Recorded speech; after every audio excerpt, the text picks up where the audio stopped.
10 नवंबर 2025 को लाल किले के पास हुए विस्फोट ने न सिर्फ दिल्ली को हिला दिया बल्कि पूरे देश को एक नए आतंकवाद की चुनौती का सामना करने पर मजबूर कर दिया। जब जांच एजेंसियों ने साजिश की परतें खोलना शुरू की तो सामने आया कि इस वाइट कॉलर टेरर मॉड्यूल के पीछे एक ऐसी मैसेजिंग ऐप थी जिसे ट्रेस कर पाना बहुत मुश्किल है। इस ऐप का नाम है थ्रीमा। यह एक स्विस ऐप है जो बिना फ़ोन नंबर या ईमेल के काम करती है। एनआईए और दिल्ली पुलिस की प्रारंभिक रिपोर्ट्स के मुताबिक मुख्य आरोपी डॉक्टर उमर मोहम्मद उल नबी ने और उसके साथी डॉक्टरों ने इसी ऐप पर नक्शे का लेआउट, कोडेड मैसेज और वॉइस चैट शेयर किए जो सीरियल ब्लास्ट की योजना का हिस्सा थे।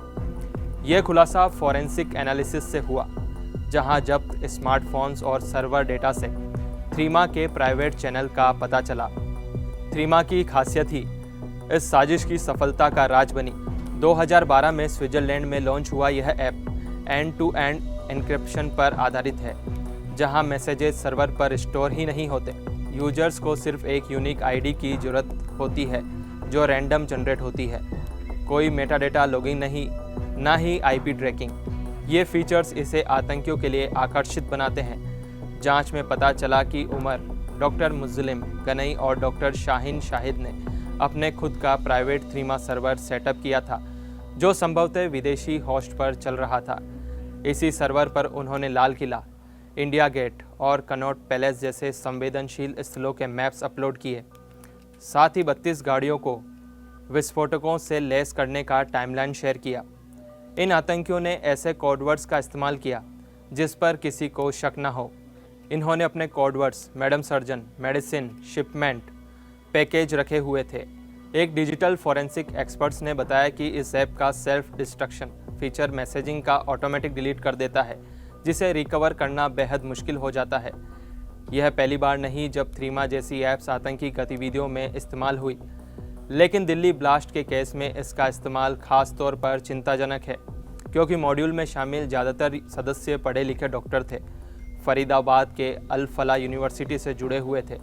सूत्रों के अनुसार उमर ने जनवरी 2025 से रेकी शुरू की और थ्रीमा पर पाकिस्तान के जैश ए मोहम्मद के हैंडलर से कोऑर्डिनेशन किया।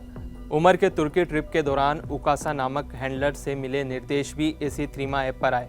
जांचकर्ताओं का मानना है कि ऐप ने नेटवर्क को अनट्रेसेबल बनाया, जिससे 200 आईडी और अमोनियम नाइट्रेट की खरीद फरोख्त को छिपा कर रखा। गिरफ्तार संदिग्धों के फ़ोन से रिकवर हुए डेटा ने थ्रीमा के अलावा सेशन ऐप और सिग्नल ऐप का भी जिक्र मिला, लेकिन जांच एजेंसियों की निगाहें थ्रीमा ऐप पर टिक गई।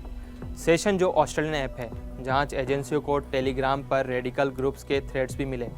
फिर भी थ्रीमा की गोपनीयता की वजह से इस साजिश को देश के बाहर बैठे आतंकियों के कंट्रोल में रखा।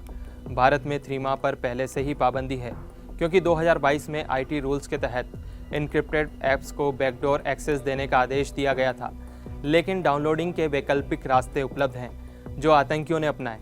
एक्सपर्ट्स का कहना है कि ऐसे ऐप्स प्राइवेसी के नाम पर टेरर को बढ़ावा देते हैं। एनआईए अब थ्रीमा के स्विस डेवलपर्स से डेटा मांग रही है, लेकिन कंपनी की पॉलिसी इसे मुश्किल बनाती है। इस खुलासे ने साइबर सिक्योरिटी की जांच में नया एंगल मिला है। सरकार ने हाई अलर्ट जारी किया है, जहां ऐप स्टोर्स पर थ्रीमा जैसे प्लेटफॉर्म्स की स्क्रीनिंग बढ़ा दी गई। विशेषज्ञों का अनुमान है कि अगर प्राइवेट सर्वर क्रैक हो गया तो और मॉड्यूल्स उजागर हो सकते हैं। दिल्ली ब्लास्ट में 13 मौतों के बाद ये साफ है कि आतंक अब फिजिकल से ज़्यादा डिजिटल हो गया है। थ्रीमा जैसी ऐप्स की जांच से न सिर्फ इस साजिश का पर्दाफाश होगा, बल्कि भविष्य में आतंकी गतिविधियों की रोकथाम का रोड मैप भी तैयार होगा।